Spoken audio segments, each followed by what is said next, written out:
பொன் குழந்தையோ ஆண் குழந்தையோ ஒரு நல்ல குழந்தையா பிறந்தா போதும் அப்படிங்கிற கான்செப்ட்லாம் இப்பதாங்க வந்திருக்கு.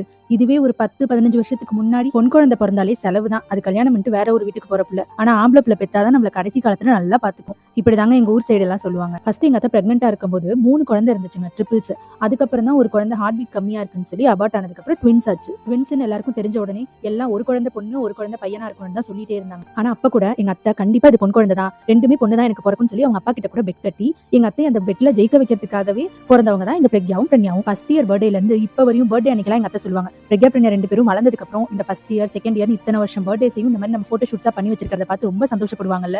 லைஃப் லாங் மெமரிஸ் இதெல்லாமே அப்படின்னு சொல்லி தான் இந்த போட்டோ ஷூட்ஸே நாங்க பண்ணுவோம். அதுக்காக தான் பயங்கர எஃபர்ட் போட்டு ஒரு சின்ன சின்ன விஷயத்த கூட அலைஞ்சு தெரிஞ்சு வாங்கிட்டு வந்து நாங்க அதை பண்ணுவோம். அது இந்த வருஷம் சொல்லவே தேவையில்ல, இந்த ஃபிளவர்ஸ் மட்டும் தான் 1 டே பிஃபோரா வாங்கிக்கிறோம்னு சொல்லி ஃபிளவர் ஷாப்ல ஆர்டர் கொடுத்திருந்தோம். மத்த எல்லாமே ஹோல் ட்ரிச்சியவே ஒரு சுத்தி தான் வாங்கணும். ஈவினிங் 4 o'clock ஆரம்பிச்ச இந்த போட்டோ ஷூட் எப்ப முடிஞ்சுங்கிறத நெக்ஸ்ட் வீடியோல சொல்றேன். Stay tuned.